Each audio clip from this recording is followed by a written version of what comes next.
नमस्कार साथियों, मैं आपका मित्र आशीष तायल WCL संवाद की इस कड़ी में आपको मिलवाने जा रहा हूं कोल इंडिया लिमिटेड के भूतपूर्व निदेशक मार्केटिंग श्री BK सक्सेना साहब से।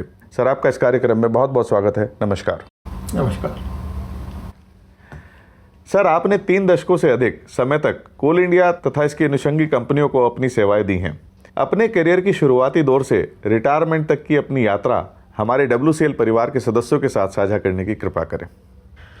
आशीष, मैंने कोल इंडिया ज्वाइन किया था 1978 अक्टूबर में and I joined in CCL central coalfields Ranchi. वहाँ पे मैं तकरीबन 5 साल रहा, एरियाज़ में रहा। वहाँ हज़ारीबाग कुज्जू एरिया था, वहाँ पे I was groomed up assistant manager level से।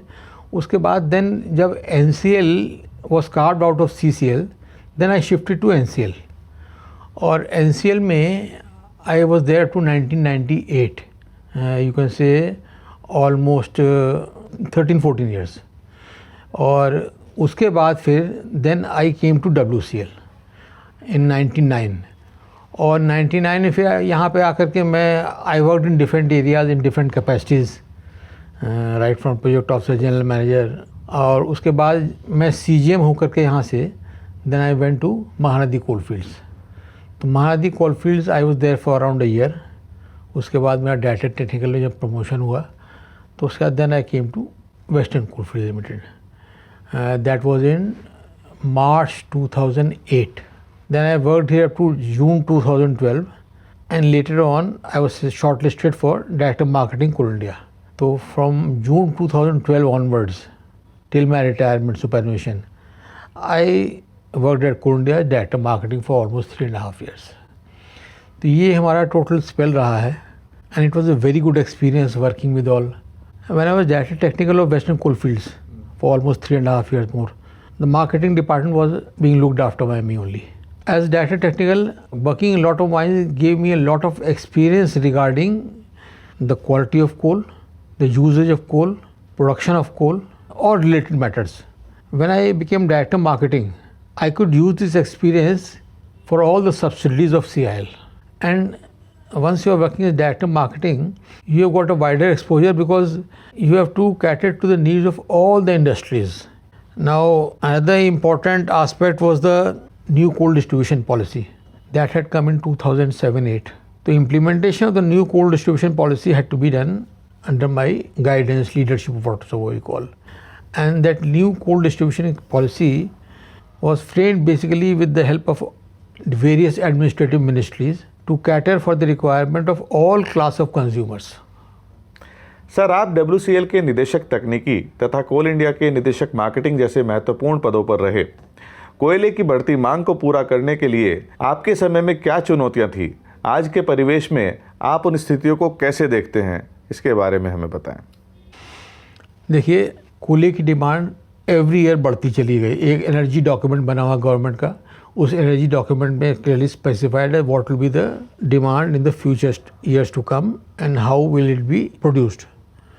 Government has taken a decision to allocate coal blocks to the state governments, to the independent power producers and to the commercial miners also, apart from coal India meeting its target. Coal India has been growing on a year-to-year basis, sometimes more, sometimes less, maybe 6-7% or so। That's a fairly good figure because coal industry में hurdles बहुत हैं, because you have to deal with the local people, the land acquisition and then the environment which is a big challenge। ये सब deal करते हुए आपको नई mines खोलनी है और आगे प्रोग्रेस करना है। लेकिन साथ साथ government has taken decision for allocating coal blocks to IPPs, the states and the commercial miners, because अकेले कोल इंडिया हो सकता है रिक्वायरमेंट पूरी कंट्री का मीट करने में दिक्कत हो। Government is providing them all leverages like bridge linkage, ये सब auction, all these things have been provided to facilitate these persons, but at the same time they have to take care that these coal blocks which they have been allocated, they come up in the time bound manner which the government has kept for them. The standard process of 42 months for open cast mine and 48 months for underground mine. So they have also got to stick to it. If they stick to it, then this shortage की situation जो है, shortage syndrome से country बाहर निकल सकती है। Because demand है country में coal की, everything comes from the power sector and the other industry, ancillary industries which consume coal. Power is the main requirement. Industry is the main requirement for generation of jobs. आज की date में भी तुम्हारे base load station जितने भी हैं they are thermal power coal based. Other sources of power renewable है लेकिन they are contributed to a lesser extent. तो इसलिए demand for coal will remain. Coal has got a very good market and even for that matter coal India also. Sir, board level अधिकारी के रूप में आपने अपनी सेवाओं के दौरान प्राप्त अपने किसी महत्वपूर्ण अनुभव को हमारे WCL परिवार के साथ साझा करने की कृपा करें. देखिए, मैं WCL बोर्ड में करीब 3.5 साल 4 साल रहा. कोल इंडिया बोर्ड में भी 3.5-4 साल रहा. उसके अलावा as independent director I was in Mahanadi coalfield board, I was in northern coalfield limited board. Board की फंक्शनिंग जो है बहुत ही रैशनल तरीके से हुई क्योंकि what all decisions we took, they were in the interest of the company and speedy disposal of the proposals, whether it is the procurement of the equipments or the MDOs, or you can say underground mines, award of certain works like inclined driveways and all those things. So ये सब चीज़ें जो हैं हम लोगों ने बहुत ही ऐसे करी जिससे कि कंपनी के नॉर्मल वर्किंग में जो उसका रिक्वायरमेंट है they are disposed of in fast manner. हाँ, अब बात रही आपने एक इम्पॉर्टेंट डिसीजन की बोली है. तो in the year 2014 I think fuel supply agreements में प्रोविजन था कि 80% of the coal will be provided by coal India and 15% of the coal India will provide if the consumer agrees by importing also. तो as a director marketing with the permission of the board, I followed a transparent mechanism, imported coal through the MMTC and supplied to the consumers who felt that Coal India will supply us in a better way. So that was one thing which was not done in the past, but this was a new thing, and this also gave me the exposure for how the coal import is done, because there are a lot of things involved in the coal import which people are not aware of. Importing from which country on a CIF basis, shipment of that coal and supplying that coal to the doorstep of the power producer. That is a challenge by itself with the railway rakes. So that was one important decision which I took with the approval of the board, Coal India board, and of course my chairman at that time, Mr. Narsingh Rao was there. He supported me fully, and with his guidance and able guidance and help, I could procure that imported coal and supply it to the consumers who were in demand. Sir, आप mining industry में पूर्व में और आज के समय में क्या फ़र्क महसूस करते हैं? इस इंडस्ट्री में पिछले 1 दशक में कितना इजाफा हुआ? Involving CIMFR and third party samplers, जिसमें कंज्यूमर और प्रोड्यूसर दोनों का से था और दोनों की जॉइंट सैम्पलिंग होती थी. तो ये जो है ओवर पीरियड ऑफ टाइम हुआ, ये पिछले 6-7 साल 8 साल में. I think this is stabilised more or less now. दूसरी चीज़ एक जो थी, that was the rationalisation of linkages. अब किसी का प्लांट नागपुर के पास लोकेटेड है, उसको कोयला मिल रहा है महानदी से. किसी का प्लांट बिलासपुर में लोकेटेड है, उसको कोयला मिल रहा है महानदी से. तो ये जो है रैशनलाइजेशन करके उसको उस सब्सिडी में लाना, सीइंग हिज प्रोडक्शन कैपेसिटी, ताकि फ्रेट कम हो जाए, रेलवे फ्रेट, और रेलवे फ्रेट कम होने से उसका प्रोडक्शन कॉस्ट भी जो है कर्टेल हो जाए, because overall this will have effect on the inflation. तो these are the 2 important things during the last 10 years development हुआ एक ही है.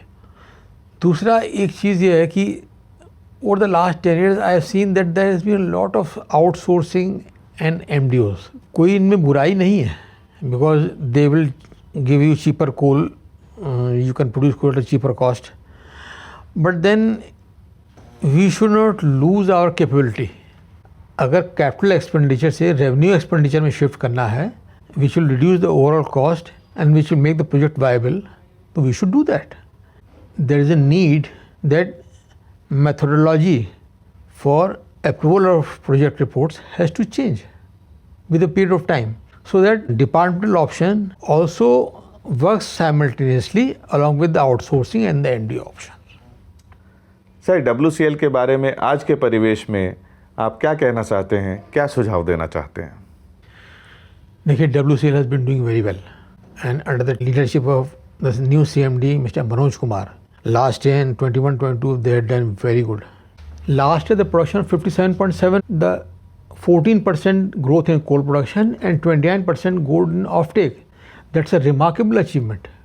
Because it is my erstwhile company, I feel very good and very proud about it that the present management is doing so well. I congratulate them. But when I hear that the company's MOU rating has been made good, a company doing so well, why should rating be good? What I mean to say, you cannot make a policy of one shoe fits all. If you feel that the MOU rating continuously it is like that, then some changes have to be made in the evaluation process. If you make those changes in the evaluation process, the officers working here and the workmen working here, they can get motivated. So I will suggest that they should revise the norms. That is all what I want to say. Sir, आज के इस कार्यक्रम में आप हमारे साथ उपस्थित हुए, आपने बहुत ही महत्वपूर्ण जानकारी हमारे WCL परिवार के सदस्यों के साथ साझा की। इसके हम आपका हृदय से धन्यवाद करते हैं, आभार करते हैं। नमस्कार। धन्यवाद। I congratulate the framer of this program, Samvad, that uplifting the face of the company and bringing out all on a social platform where a large population can see it, what WCL is doing. Because I have also been watching this on YouTube channel for a long time. Every time some new face comes in, some या तो retired या working face, I feel very good about it. The company एक बहुत अच्छी पहल है ये, company की इमेज को बिल्डअप करने के लिए, कंपनी का फेस इम्प्रूव करने के लिए। और मैं तो इसमें बोलूँगा कि आप बहुत लोगों के इंटरव्यूज़ लेते हैं तो बहुत सारी चीज़ें इसके अंदर निकल के आती होंगी, उसका एनालिसिस करके हायर मैनेजमेंट को दीजिए ताकि हायर मैनेजमेंट उस पर किस में कैसे एक्शन लेना है वो ले। उससे कंपनी के ग्रोथ में फ़ायदा होगा, कंपनी के लोगों को फ़ायदा होगा। That's all. Thank you sir. साथियों, आपने WCL संवाद कार्यक्रम को खूब सराहा, ढेर सारा प्यार दिया। इस कार्यक्रम को और अच्छा बनाने के लिए हम आपके सुझाव निरंतर आमंत्रित करते हैं। नमस्कार।